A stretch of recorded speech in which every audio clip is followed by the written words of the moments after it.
मी शिवसेनेचा नेता, आपणही जाणता, मी कुणाल कामराचा कधी कुठला प्रोग्राम पण पाहिलेला नाही. उलट आज ते पाहिलं.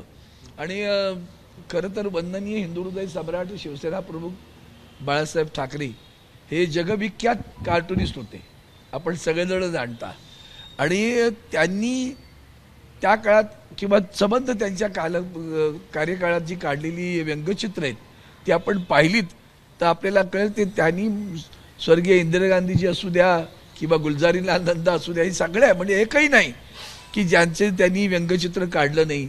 पवारसाहेब आहेत, इतके समोरासमोर अक्षरशः भाषणात सुद्धा वंदनीय शिवसेना प्रमुखांनी टोकाची टीका केलेली आहे. पण कधी अशा पद्धतीचा म्हणजे पवारसाहेब त्यांच्यावर काय बोललेत किंवा साहेब पवारसाहेबांवर काय बोललेत हे जर पाहिलं तुम्ही तर लक्षात येईल रोज मारामारी व्हायला पाहिजे होत्या. तर दिलदार माणसं होती आणि हे व्यंग किंवा जी काय टीका आहे ती अतिशय मनापासून स्वीकारली जायची आणि त्याच्यावर पुन्हा उत्तरं दिली जायची.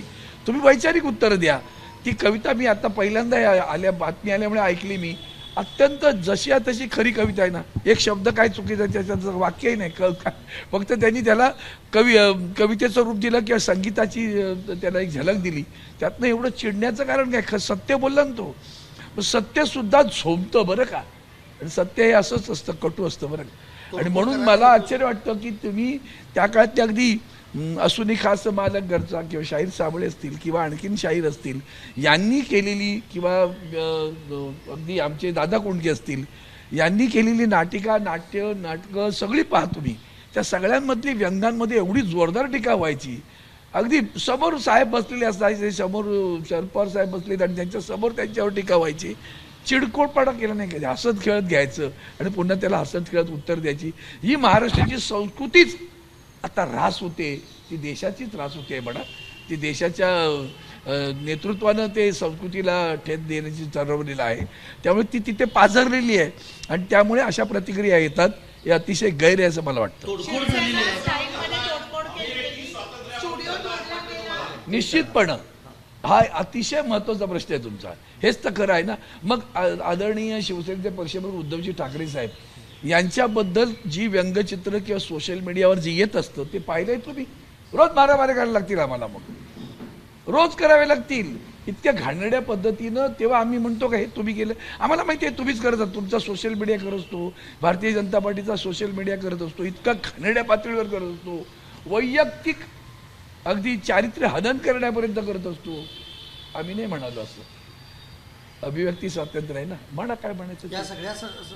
त्यांनी फरक नाही पडत, लोकांना कळतं बरं का. प्रकाश आणि अंधारही कळतो, सत्य आणि असत्यही कळतं. राहुल कनालनी जी तक्रार दिली आता त्यामध्ये राहुल गांधींचं नाव आहे, संजय राऊत आणि आदित्य ठाकरे यांची नाव आहे कुणाल कामरासोबतच. कशासाठी तक्रार दिली करू दे त्यांना, त्याला काय. आधी मुळात न्याय व्यवस्था आहे की नाही इथून शंका आहे. काल पाहिलं की नाही कशात बुडतात ते. सरन्यायाधीश कशात बुडाले कळलं का तुम्हाला. आमची अडीच वर्ष तेव्हा मी कविता गायली होती, विसरू नका. ही आरती नाही पेटली न्यायाला ही चूड लागली. हे चूड लावणारे चंद्रचूड कुठे आहेत. हे सगळे असेच आहेत. कुठल्या तरी पदाकडे बघत असतात, पुढे पैशाकडे बघत असतात, पदांकडे बघत असतात. न्याय कुठे देतात. न्याय असतं तर शिवसेनेला तेव्हाच न्याय मिळाला असतं ना. आमचं चिन्ह नेलं, त्या इलेक्शन कमिशनर गुलाम बसलेली लोक माणसं आहे ती. ही काही न्याय द्यायला बसलेत का तुम्हाला. म्हणून देशाचं संविधान आम्ही जेव्हा म्हणतो खतरे में आहे, त्याची रोज एक एक उदाहरणं तुम्हाला मिळत असतील. कोण बोलतं, सत्ताधारी पक्षातला मंत्री बोलतो घुसके मारेंगे. हे काही संविधानाला शपथ घेऊन बोलला तुम्ही. म्हणून ही जी विकृती आहे ती सगळी तशीच पाजरत केलेली आहे सगळीकडे. म्हणजेच बघा ना, आता बघ माननीय देवेंद्र फडणवीसांना विचारा. मी काल परवाकडे बनवलंय राज्यातील सर्वात अपयशी गृहमंत्री कोण, तर देवेंद्र फडणवीस आजवरच्या कारकिर्दीतील. काहीच त्यांना राखता आलं नाही. कायदा सुव्यवस्था रसंदाळाला गेलेली आहे. आणि म्हणून मला असं वाटतं की अशा गोष्टी विनोदानं घेतल्या पाहिजेत, दिलदारपणं घेतल्या पाहिजेत.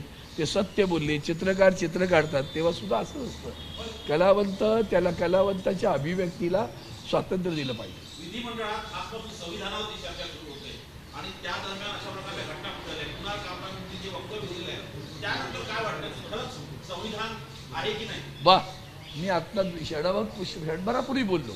आम्ही जेव्हा म्हणतो संविधान खतरे में, त्याचं रोज उदाहरण, रोज अगदी दाखला स्वतःहून सत्ताधारी पक्ष दाखवतो, बघा आम्ही संविधानाला मानत नाही, आम्ही बघा कायदा हातात घेतला, 11 वाजता धुलाई करणार आहे, एक घुसून मारणार आहे, एक घुसके मारेंगे, हे सगळं बोलणारी लोक सत्ताधारी पक्षाची आहेत. भ्रष्टाचार एकमेकांचा काढणारी माणसं सुद्धा सत्ताधारी पक्षाची आहेत. फक्त महाराष्ट्रातील जनतेने आणि देशातील जनतेने आता आत्मपरीक्षण करा, आपण कोणाच्या हातात कोलीत दिलं. हनुमानाला शेपटीला आग लावली असं म्हणतो, पण हनुमान निष्ठावंत होता बरं का. त्यांनी लंका जाळली हे बरोबर आहे, पण हे निष्ठावंत कुठे, यांच्या शेपटीला आग लावून स्वतःच घर जाळत आहे. तेवढं लक्षात आलं तरी बरं. समाधी कबरींचा एक विषय येतोय सध्या. कशाचा? समाधी असेल कबर असेल, संभाजीराजेंनी मागणी केली आहे शिवाजी महाराजांच्या समाधीच्या बाजूला जी वाघ्या कुत्र्याची समाधी आहे किंवा जे स्थळ बांधलेलं आहे किल्ले रायगडावर, ती हटवावं आणि संभाजी ब्रिगेडनेही त्याला पाठिंबा दिलाय. याबद्दल शिवसेनेची काय भूमिका? मला त्याच्यावर भूमिका घेण्याची, मला वाटतं इतिहास तज्ज्ञांनी सांगू दे. हे असले चिवडत बसायला वेळ नाही हो. कुत्र्यावर सुद्धा तुम्ही जर वेळ घालवणार असाल, अरे लोकांच्या रोजीरोटीचा प्रश्न आहे बाबा, महागाईचा प्रश्न आहे, महिलांवर अत्याचार झाला, छत्रपती शिवाजी महाराजांना चालला असता का एवढं तर विचार करा. त्याच्यावर जास्त बोला ना. ते नको ते कुत्रे बित्रे काय काय शोधण्याविषयी मांजरं, त्याच्याविषयी हे बघा. कायदा सुव्यवस्था कशी रसातळाला गेलेली आहे, न्याय नावाची व्यवस्था कशी रसातळाला गेलेली आहे, कसा भ्रष्टाचारी, दुराचारी, व्यभिचारी कारभार सुरू आहे, त्याच्यावर बोललं पाहिजे. ते जास्त बुलडोजर चाललंय त्याच्या घराच्या कामगारांवरती अनधिकृत आहे बांधकाम म्हणून त्याच्यावरती बुलडोजर. अनधिकृत बांधकामांवर कारवाई होण्याबद्दल कोणाचंही दोमत असण्याचं कारण नाही, परंतु एखाद्या घटनेला धरून बुलडोजर चालवणं, त्यावर माननीय सर्वोच्च न्यायालयाने सांगितलंय घरं पाडायची नाही. आणि असं असताना सुद्धा थांबव, असं असताना सुद्धा घरं पाडण्याचं जे कारभार करतायत, तीच माणसं दंगली करण्याचं सुद्धा कारभार करतात, एवढं लक्षात.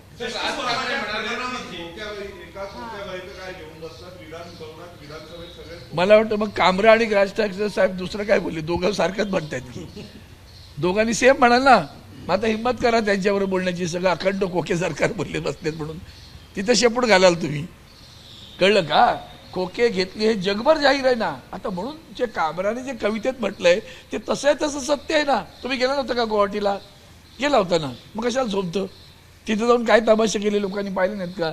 टेबलावर तुम्ही नाचलात नाही का? नाचताना काय घेऊन, कुठलं अमृत घेऊन नाचलात ते पण सांगा ना. तर हे सगळं म्हणून मी म्हणालो व्यभिचार आणि दुराचार सुरू आहे राजकीय. अजित पवारांनी सांगितलंय विरोधकांनी व्यवस्थित जे आहे सन्मानाने बोलायला पाहिजे, त्यांनी पण भान ठेवायला पाहिजे काय बोलायचं काय नाही बोलायचं. मला वाटतं त्यांनी स्वतःच्या मंत्र्याचे कान टोचलेले आहेत, ते पहिले आधी टोचून घ्या, नंतर बघूया काय करायचं. असं आहे, क्रियेला प्रतिक्रिया येते. क्रिया कोण करते म्हणून प्रतिक्रिया येतात. क्रिया तुम्ही करताय, जे जे काही सगळं शपथ घेऊन शपथेची वाट लावताय ना आणि संविधानाची, ती तुम्ही. म्हणून पवार साहेबांनी जी भूमिका घेतली आहे, पवारजी जी तुमच्या स्वतःच्या मंत्र्याबद्दल, तिची कारवाई झालेली महाराष्ट्राला दिसू द्या, मग कळेल आपल्याला. जस्टिस लोया, लोयाची काय आठवण येत तुम्हाला?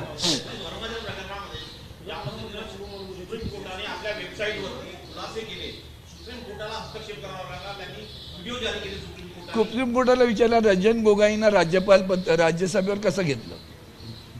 प्रत्येक गोष्ट पैशाने होते असं नाही. कार्यकाळ संपतात ते राज्यसभेवर कसे आले. अनेक संस्थांचे जे काही चेअरमन वगैरे असतात, अध्यक्ष, त्यांचा कार्यकाळ संपला की ताबडतोब दुसऱ्या पदावर येतात.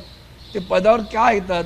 कारण त्यांनी ह्या सरकारला फेवर केलेलं असतं, त्यांच्या अनुकूल निर्णय दिलेले असतात, आणि ते अनुकूल निर्णय दिले का त्यांना त्याच्या बदल्यात काहीतरी मिळतं. अशातला हा प्रकार आहे. तोही भ्रष्टच आहे ना शेवटी. तेही भ्रष्टच आहेत, लक्षात ठेवा. रंजन गोगोई सुद्धाच भ्रष्ट आहेत. माझं थांब म्हण त्याच्याबद्दल. एबीपी माझा, उघडा डोळे बघा नीट.